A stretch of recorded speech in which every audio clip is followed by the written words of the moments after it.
All right, how we doing today? How we doing today? Come on, fire up, Jerry. Good, good. All right, so you guys missed two. You missed a great Saturday at Acrisure Stadium. Kids went out and competed. I love how they compete. You know, they play together and take care of their business. But 2 weeks ago, the defense came out with a win, and the offense went out and got a 57-43 victory. 57-43, and like I told them last week, there was one turnover in the entire game, and I'm going to say 104 plays with the ones and twos, and so about 55 plays with the ones and twos a piece, and we got like 28 with the three. So we're getting a lot of good work with three groups working, but one turnover in the entire scrimmage, and anytime you do that, you eliminate those in that many plays, 100 and whatever, 135 plays or so. Not counting special teams, you got a chance to win the game. So the offense came out with the victory, some nice plays, threw the ball well, and protected the ball. So that was made a head coach happy. I can tell you that. It makes me have a better Sunday than if we don't take care of business. So I was happy with the guy, the way the guys played. Deuce Spann had some nice plays. I think we ran the ball solid. But again, there was some, Zion had a nice catch down the middle. Deuce had a nice touchdown catch. It was just some good plays made overall offensively. Wasn't like things were wide open, but just guys made plays. And then, fast forward to today's practice, a lot of competition today, had some good scenarios. And, and again, defense played really well. I think defense had 3 or 4 interceptions in Skelly today. And when I say the first scrimmage, they were giveaways by the offense. Today, what we saw, and I think Bates got after him a little bit, there was more takeaways today. I mean, there were like, I think Rashawn Murray started off with a one-handed interception. They were takeaways, like big-time plays made today by the defense. So, we had a little bit of we call it red zone lockout period where, it's a scoring system. You got to win by 8 either side of the ball. If offense scores a touchdown, obviously it's 7-0. If the defense gets an interception in the red zone, it's 7-0 defense. They take those 7 points that offensively we didn't get. So defense won that battle today, and then we had a 4-minute, 2-minute, but good competition, good teaching. Questions? What's Mason Heinschel shown you as a freshman? Mason's been really good. Again, getting mostly reps against the threes, but he got some 2 snaps Saturday as well, just to rotate those guys in and just getting looks with different receivers, different offensive line. But Mason's done as good a job as you can as a freshman quarterback right now. With him, the way he can run, Julian has shown he can run. Eli can get out and move. Julian had a 69-yard zone read keep for a touchdown, too. I forgot that. That was Saturday, so it was a heck of a play by Julian. 69 yards. All these guys you can run. Is this one of the more athletic quarterback rooms you have? Yeah, there's no doubt about it. I mean, there's no doubt about it that our quarterbacks can run. And obviously you guys know Eli can run. So those are 3 athletic guys that can win with their feet in the pocket and also create in the run game. And obviously Deuce has had a lot of experience. What has he brought to that room, and how have you seen that kind of play over? A lot of the receivers are doing a nice job in there. Blue, Contreras has done a nice job as well. But, Deuce is such a big guy. And, last week we focused on Tuesday and Thursday last week of just, we worked more deep ball drills. We were kind of a little disappointed, not real disappointed, but just wanted to see those guys go make plays on the ball. And so we coached up on Tuesday and Thursday. And it's amazing when you focus on the little things. But he just went up in the end zone and high-pointed the ball and kept it up there. I mean, the defense, I don't think they could jump up and knock the ball out of his hands. But it was a great play. But Deuce has done a nice job for us. He's learning the offense. He can run. He can separate. And again, he can catch the ball in the deep part of the field. And I know this. How do you feel about the receiver room as a whole right now?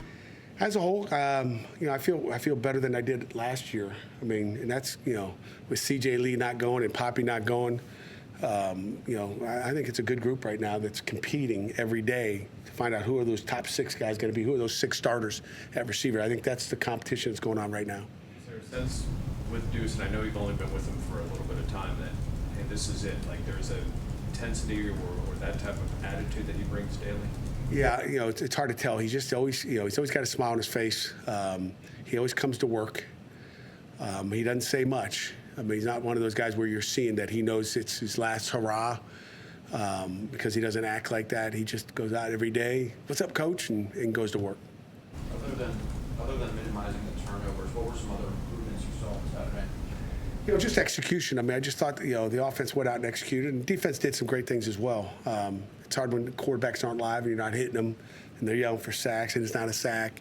But just the execution of the plays and making sure you're in the right spot, and quarterbacks taking care of the ball. I mean, it wasn't like there was, like I said, the only interception was a tip ball, and again, it was a heck of an interception. And we made the tackle, too. We made the tackle on offense. So they put the defense back on the field. They didn't bring their field goal team out. You seem very optimistic and enthusiastic the whole spring you have. I was wondering, are you fearful maybe getting too optimistic? We got a long way to go, Jerry, so I'm just giving you the highlights. I didn't give you any lowlights.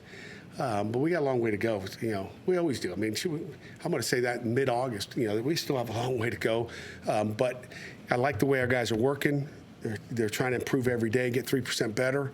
And one thing that's a weakness one day, they come out the next day and becomes a strength. And that's our job as coaches, to get the best out of our guys and go. So I'm a positive guy. I'm optimistic, but I won't be as optimistic when I get in there with the offense. Talk about those turnovers today and give away. And actually, today were takeaways, like I said, but we got to protect the ball. What did you see differently about the defense from scrimmage 1 to scrimmage 2? From scrimmage 1 to scrimmage 2, and again, it's not like the defense got worse, but we've added more stuff. We've got more install going in, so I think they're doing a good job picking up some of the new stuff we're doing, some of the tweakings that we've made defensively to make us better throughout the season.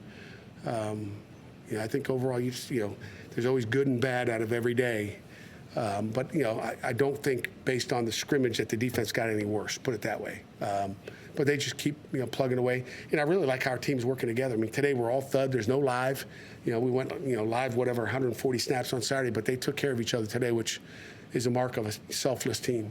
You mentioned Julian's run at 69-yard scrimmage. He must have been pretty wide open, He actually wasn't really wide open. He made a couple guys miss, and he just can run. I mean, even it doesn't look like he's running that fast at times, but he's got those long strides, and he glides.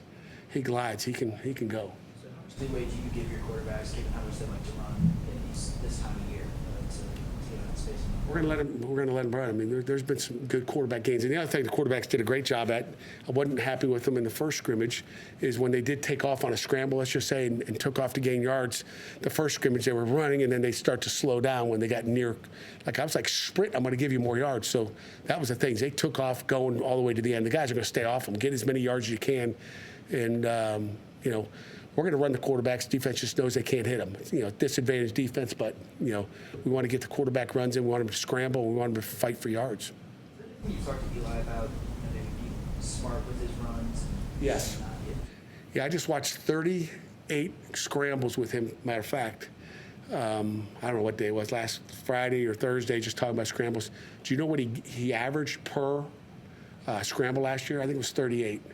He averaged 8.53 yards per scramble. And I'm like, it's a good play. Like, just because you can't throw it. And, again, I think that was part of the message is, don't think you have to throw it every time. If it's not there, hey, tuck it and go. But he averaged last year 8.53 yards per rush. To me, that's impressive. That's pretty darn good. And those are good plays. I want to make sure I emphasize that. Coach Bell's emphasized that it's a good play. Just because you can't throw it, be smart with the ball. And we saw a lot of that Saturday, too. Is there danger that those guys take it off too soon because they know they're athletic and they can make guys miss? No, Coach Bell does a great job of, letting them go through their progressions and just be smart with the ball. If there's pressure and you feel like you can't get it off, then get out. And there's always going to be pressure, but that's why it's so important to have a quarterback that can make plays with his feet. The protection's not going to be perfect all the time. I think that's what we lacked near the end of the year last year, is we couldn't, we couldn't create in the pocket and make something happen, and you're taking sacks, negative plays, put you behind the sticks. Where is Nate Temple in terms of his progress? Is he a guy that you could maybe see as a starter at the end? Nate's continued to work. I don't think Nate's 100% yesterday, or right now still. I mean, coming off the ACL, I had one back in 1985. I don't think I was ever the same since my freshman year. So it takes time, but he's working his tail off every day. He's positive. He's a leader, and he's done a nice job. CJ and Poppy be available in the spring now? I don't think so, which is okay. what do you need to see from your linebackers? How can they still improve upon what they did last year? Well, you know, it's maintaining and getting better, Amanda. They got to continue to strive for greatness. And Kyle Lewis, you see it every day. I mean, Kyle Lewis comes to work, you know, I see Lovelace playing really good football. They just got to continue to learn the defense. The important thing at that position is really those backups. Like, you know, Cam Lindsey's really having a heck of a string. He's getting as many reps in as he can. He's taking advantage of. He's taking care of his body. You know, when you don't take care of your body, sometimes you're not getting those reps. You're losing them because you're banged up and can't go for a day. As physical football is. So, you know, I'm happy with where Cam Lindsey is as a freshman, redshirt freshman. I think he redshirted. I think he only played 4 games last year. So he's a young guy that continues to learn the defense. So with him and Jeremiah Marston's doing a really nice job. You know, Bruton is getting better every day. He's made major strides. So we've got to build that depth and then keep those great ones where they are. We've talked with some of the offensive linemen about how they're really taking the end of last year personally and bringing that intensity into practice. Have you seen that from those guys? Yeah, I mean, again, it's hard to, you know, measure that with a ruler or a measuring tape or measuring cup, but you know, there's consistency in their work. I mean, I think the protection was pretty good Saturday, at least with the ones. I mean, I think Percy, Keith, Stanley are 3 offensive line transfers that have come and have done a nice job adding to that, and we're getting some good work. I mean, BJ and Bear continue to get better. Bear had a great day. BJ had a really good day, you know, pass protecting and run blocking. So I'm happy with where those guys are on the front, and we got a ways to go though. Jerry. We all. Yep. You don't have many. You ain't got a ways to go. You're like legend. Do you have any thoughts about a couple NFL coaches joining the ACC? Say it again now. Do you have any thoughts about a couple NFL coaches joining the ACC? Talking about Coach Wright at Stanford, yeah, and Belichick. You know, I think, you know, the ACC is a great conference. I think when you add Bill Belichick, how many Super Bowl rings does he have? 7. I mean, you talk about bringing a Super Bowl champion. I can't wait to go down to Amelia Island and hang out with Bill Belichick. Maybe I can get a picture with him. I mean, you talk about legend. And then for Coach Wright, I don't know him, but you know, congratulations to him. I think he's got 1 year. He's coming in to take over that program, and I guess Andrew Luck just hired him. So it's impressive. And again, you know, great football coaches will add to the conference. Anything else? All right. Thank you.